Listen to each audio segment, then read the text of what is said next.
Baik, Assalamualaikum warahmatullahi wabarakatuh. Waalaikumsalam warahmatullahi wabarakatuh. Bagaimana kabarnya hari ini anak-anak? Baik, Ibu.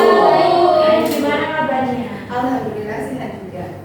Jadi hari ini apakah masuk semua atau ada yang izin atau yang sakit? Masuk semua, alhamdulillah. Berarti hari ini pada keadaan sehat semua ya? Alhamdulillah. Sebelum mulai pembelajaran pada hari ini, alangkah baiknya kita berdoa terlebih dahulu. Silahkan untuk ketua kelas tolong berikan doanya. Sebelum mulai pelajaran, alangkah baiknya kita berdoa terlebih dahulu. Doa mulai.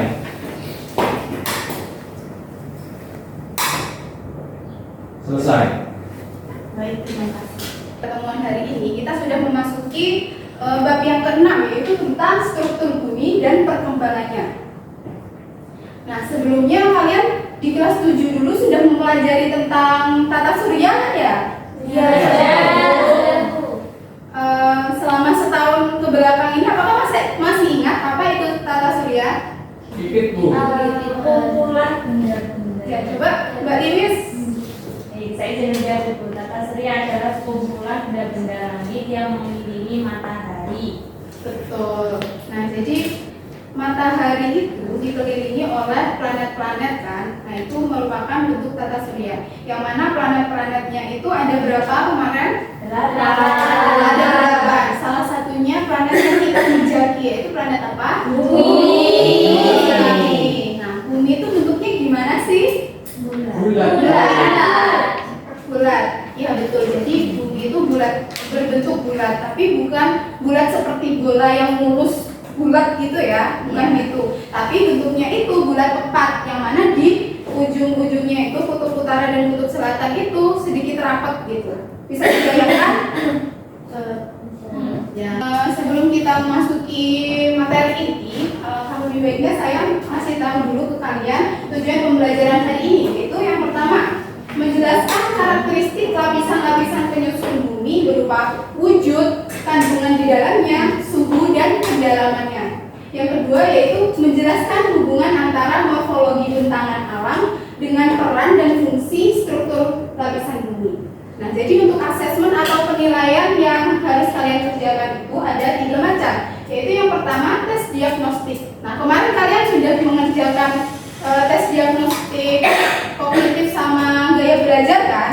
Sudah. Nah, jadi gitu. Alhamdulillah untuk yang kognitif kalian lumayan lah ya. Lalu yang kedua tes formatif. Nah, tes formatif ini dilakukan selama proses pembelajaran, yaitu ada penilaian sikap, penilaian kalian ketika presentasi, penilaian ketika diskusi. Nah, jadi harap kalian aktif ya, sehingga biar nilai kalian tinggi. Nah, di sini kita akan mengamati video. Silahkan duduk dengan baik, perhatikan baik-baik video yang ada di sini. Oke? Kita mulai ya. Sea has various tourist destinations. The many interesting tourist attractions in Jimba to visit made many people confused about where to spend their vacation. Therefore, Jimba has the privilege of natural scenery and impressive mountain panoramas.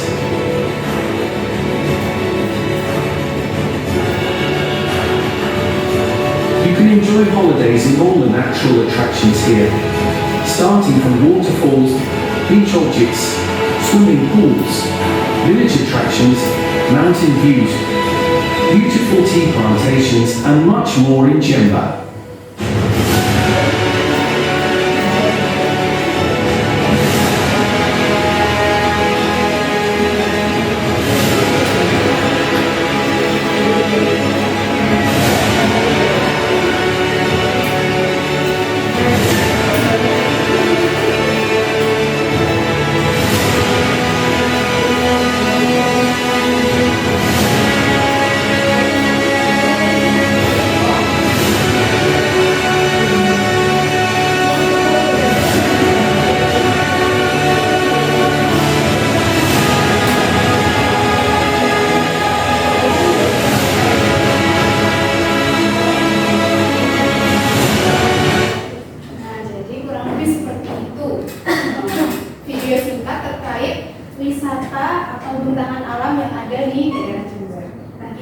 menurut kalian setelah mengamati video tersebut? Iya, bagus dan indah sekali. Nah, jadi video ini merupakan bentaran alam yang ada di daerah Jember saja. Nah, kita sudah mengetahui bahwa di Jember saja sudah banyak sekali bentaran alam atau tempat wisata yang bagus-bagus. Kalian bisa sebutkan apa saja kira-kira yang ada di video tersebut? Undangan, Bu. Puncak Kembangan, ya Puncak Kembangan, Pamuman, Kayangan, terus perkebunan teh tadi juga ada ya. Nah, jadi itu sudah banyak sekali bentaran alam yang ada di Jember. Kalian apa pernah ke sana sebelumnya? Di mana, Mbak? Di Pantai Papuma. Pantai Papuma.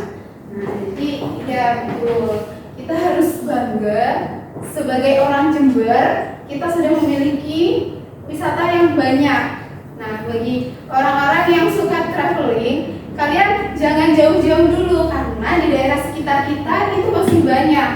Nah, kalian harus bangga terhadap apa yang sudah kita miliki dan harus dilestarikan. Oke? Jadi ini saya bisa memberi contoh 5 macam. Ya, ini yang pertama ada Pantai Papuma yang terdapat di Kecamatan Nuruhan. Yang kedua itu ada Puncak Kembangan yang ada di Kecamatan Kemuning Lor. Yang ketiga di situ ada air terjun Tancap di Kecamatan Panti. Yang keempat ada kebun teh Gunung Gambir yang ada di Kecamatan Sumber Baru. Dan yang kelima di situ ada Gunung Pasang di daerah Panti juga.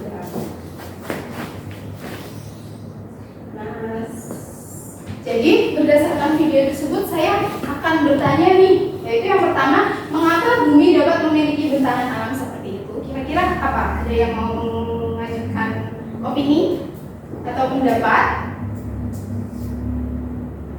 Coba Mbak Anissa. Mengapa bumi dapat Memiliki bentaran alam yang beragam seperti itu, gak rata gitu. Kenapa? kalau yang nggak ada itu mungkin karena ada di dalamnya bumi itu ada reaksi ada Iya, jadi kurang lebih seperti itu. Jadi di dalam bumi itu terdapat lapisan-lapisan yang mana di dalamnya itu terdapat reaksi atau interaksi. Sehingga untuk mempelajari lebih lanjut, kita perlu melihat video.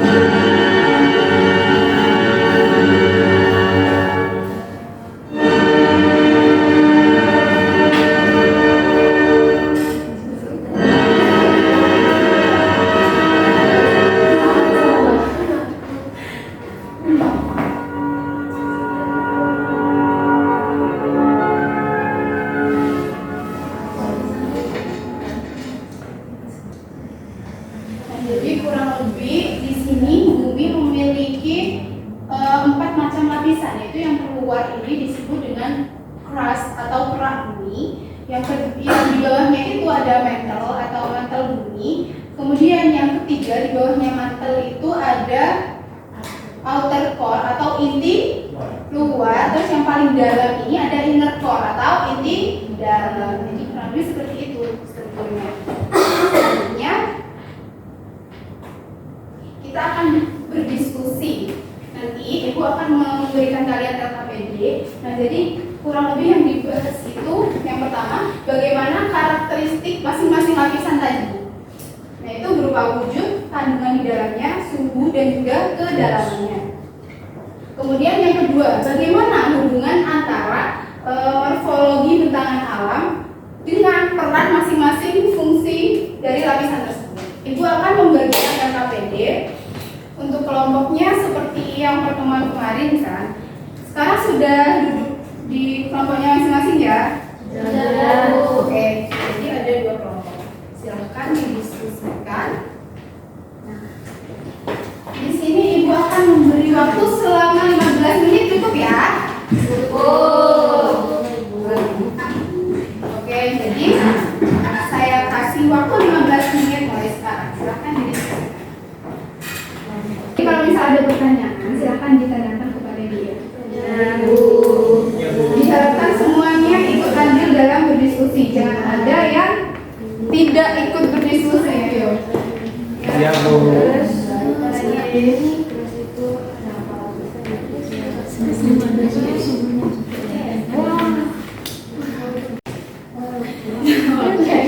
Iya benar.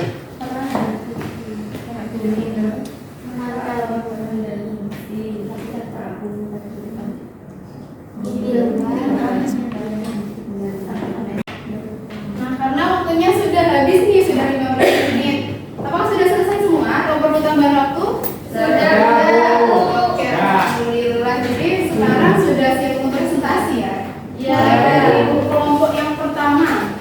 Silakan presentasi yang halaman kedua itu tentang struktur dunia. Mungkin satu kelompok ada 2 perwakilan, nggak apa-apa.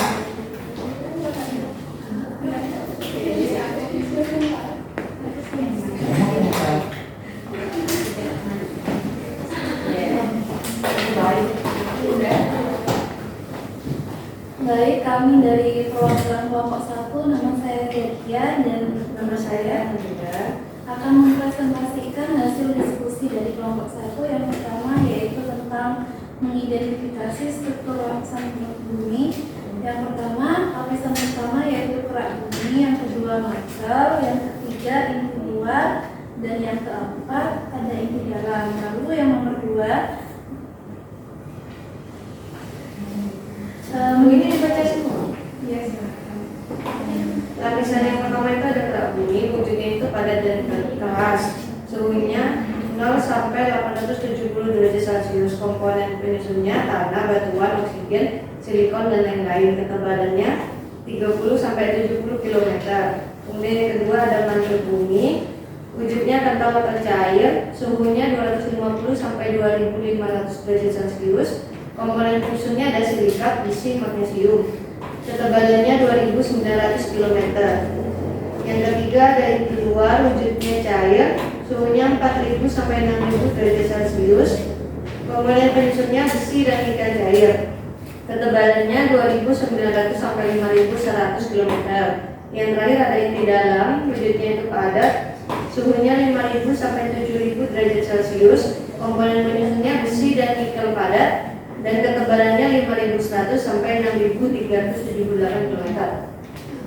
Saja dari kelompok kami. Ya. Oke, terima kasih buat kelompok 1. Jawabannya sungguh amat lengkap. Tepuk tangannya dong. Baik, sekarang lanjut untuk kelompok 2 melanjutkan bagian diskusinya ya. Silakan 2 orang yang mau maju.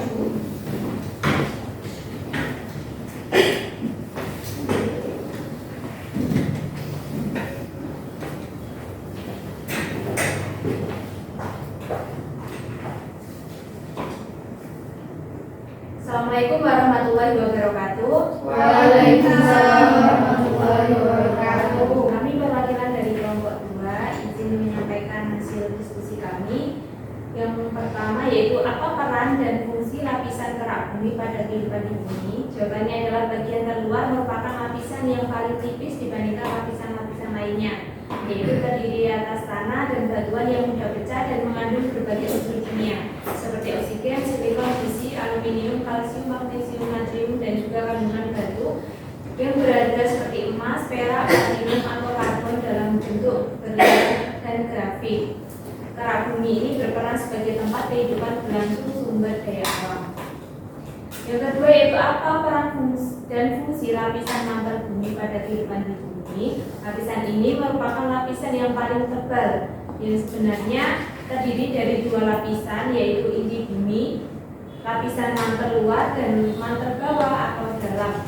Di mantel bumi ini terjadi arus konveksi yang mempengaruhi pergerakan lempeng bumi. Mantel bumi juga berperan sebagai penggerak lempeng tektonik, penyedia magma dan juga penyalur panas.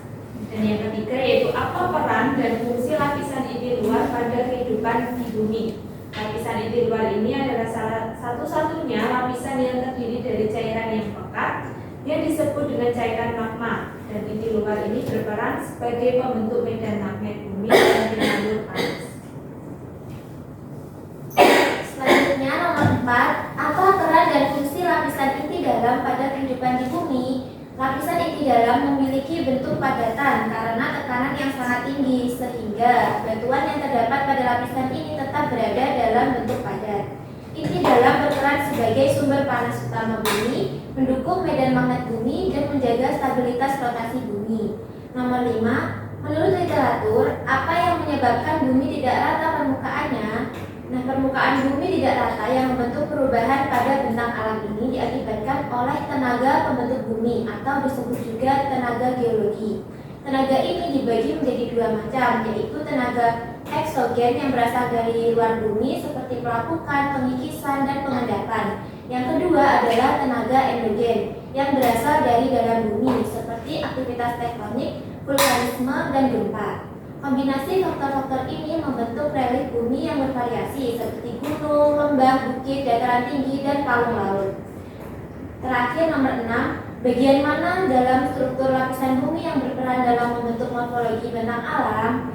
Nah, tempat utama terjadinya tenaga endogen berada di lapisan dalam bumi, terutama di mantel bumi yang mengandung magma panas dan di inti bumi sebagai sumber energi panas. Efek dari tenaga ini kemudian terlihat di kerak bumi yang membentuk berbagai bentang alam seperti pegunungan, lembah, gunung berapi, dan patahan. Sekian dari kelompok 2. Terima kasih. Terima kasih untuk kelompok 2. Jawabannya sudah sangat lengkap sekali ya. Kalian berarti sudah benar-benar belajar. Terutama teman-teman yang sudah. Sekarang kita memasuki pada kesimpulan. Nah, tadi kan ada 2 rumusan masalah. Nah, jadi tolong kelompok 1 mungkin ada yang bersedia menyimpulkan untuk identifikasi masalah yang pertama. Saya Bu, ya, mau menunjukkan kesimpulan dari kelompok 1 adalah bumi memiliki 4 lapisan utama, yaitu kerak, mantel, inti luar, dan inti dalam, yang masing-masing memiliki karakteristik mulai dari aspek wujud, suhu, komponen penyusun, dan kedalamannya, serta memainkan peran penting dalam menjaga kestabilan bumi. Lapisan-lapisan bumi memiliki karakteristik yang berbeda, mulai dari kerak yang padat, mantel yang semakin padat, hingga inti bumi yang terbagi menjadi inti luar cair dan inti dalam wujud padat. Sudah Bu? Sudah, oke, terima kasih Mbak Anissa. Jadi betul sekali apa yang disimpulkan sama Mbak Anissa. Selanjutnya untuk kesimpulan yang kedua, silakan kelompok 2 yang bersedia mungkin ada nilai tambahan. Ayo Bu, jadi Vina, silakan. Ya, kesimpulannya yaitu dari kami, interaksi antara lapisan-lapisan bumi seperti kerak, mantel, dan inti berkontribusi pada berbagai proses geologis yang membentuk permukaan bumi dan mengaruhi kehidupan di atasnya, seperti pembentukan bentang alam, aktivitas vulkanik, gempa bumi, siklus batuan, dan sumber daya alam. Proses-proses ini terus berlangsung dan membentuk permukaan bumi yang dinamis serta mengaruhi kehidupan di planet lain. Baik, terima kasih Vina dan anak-anak semuanya. Dan jadi betul sekali apa yang sudah kalian diskusikan. Nah, jadi untuk selanjutnya saya akan memberikan penguatan sedikit ya. Jadi yang pertama itu yang paling atas tadi ada lapisan kerak bumi. Kemudian yang kedua, bawahnya ada lapisan mantel bumi. Yang ketiga ada lapisan inti luar dan yang keempat ada lapisan inti dalam. Nah, untuk karakteristik kerak bumi itu merupakan lapisan terluar. Terdiri dari 2 jenis, yaitu kerak benua dan kerak samudra. Jadi kerak samudra itu yang lautan, kemudian kerak benua itu yang daratan. Nah, jadi ada yang tahu nggak kerak benua sama kerak samudra itu lebih luas yang mana? Ya, betul. Jadi yang lebih luas itu kerak samudra, sehingga kalau dari kejauhan bumi itu terlihat warna biru. Ya, betul. Kemudian ketebalannya itu juga berbeda-beda. Kalau kerak benua itu 30 hingga 70 km, kemudian yang samudra lebih rendah, yaitu cuma 6 hingga 11 km. Kemudian suhunya itu juga bervariasi, mulai dari 0 derajat Celcius atau mungkin ada yang negatif ya, daerah kutub sana. Ya, ada yang negatif berapa derajat itu hingga paling terdalam kerak bumi itu hingga mencapai 870 derajat Celcius. Nah, ini terbentuk dari batuan silika di benua dan batuan basalt atau di samudra. Selanjutnya itu karakteristik mantel bumi. Nah, jadi ketebalannya itu dia mencapai 2.900 km. Nah, ini juga terbagi menjadi dua, yaitu mantel atas dan mantel bawah. Nah, lapisan ini terdiri dari batuan besi dan magnesium atau disebut peridotit. Nah, suhunya itu kalau yang terluar 250 derajat Celcius dan suhu mantel yang terdalam yaitu 2.500 derajat Celcius. Nah, di dalam sini ini terjadi arus konveksi, yang mana dia akan mempengaruhi pergerakan lempeng bumi. Nah, jadi di sini itu terjadi interaksi sehingga apa yang sudah kita bahas di awal tadi itu salah satunya dipengaruhi oleh mantel bumi, aktivitas yang ada di mantel bumi. Lanjut yang ketiga yaitu ada inti luar. Nah, kedalamannya itu sekitar 2.900 hingga 5.100 km. Nah, jadi maksud kedalaman itu diukur dari kerak ya. Nah, jadi di sini, mulai sini sampai sini itu 2.900 hingga 5.100 km. Nah, di sini terdiri dari cairan magma yang terbuat dari lelehan besi dan nikel. Suhunya itu mencapai berapa? 4.000 hingga 6.000 derajat Celcius. Nah, di dalam inti luar ini menghasilkan medan magnet yang mengakibatkan gerakan cairan logam di dalamnya.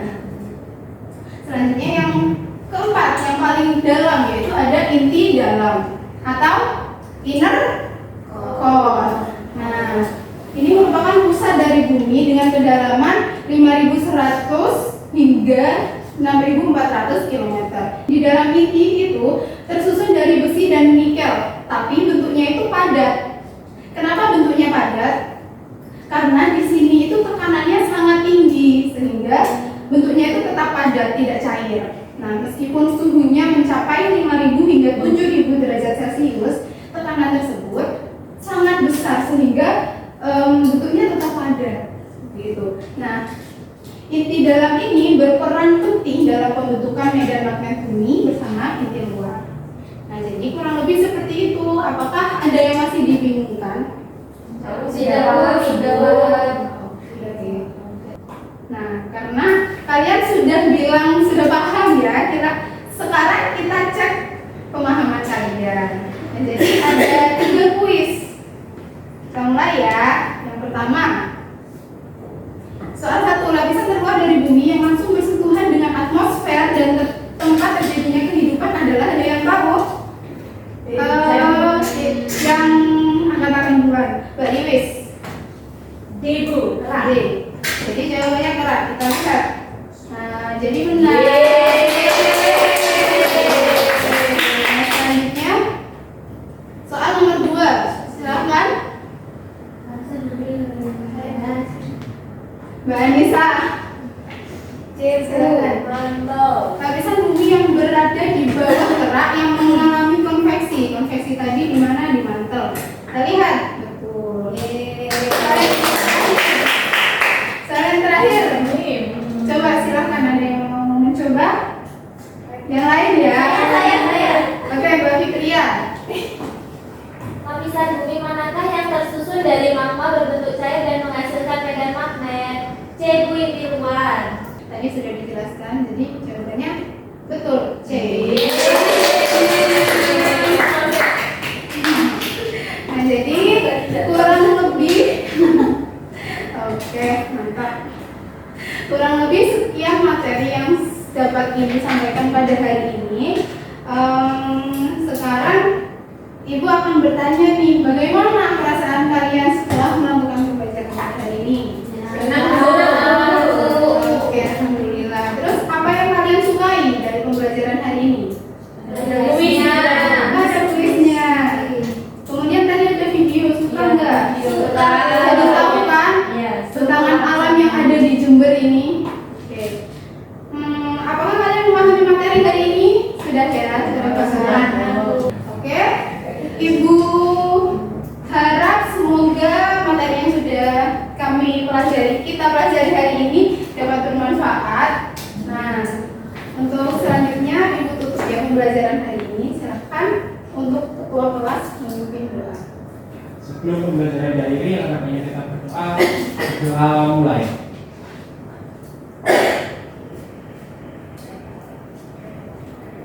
Selesai. Baik, terima kasih. Nah, untuk pembahasan yang akan datang, kita akan mempelajari lebih lanjut terkait pergerakan lempeng bumi.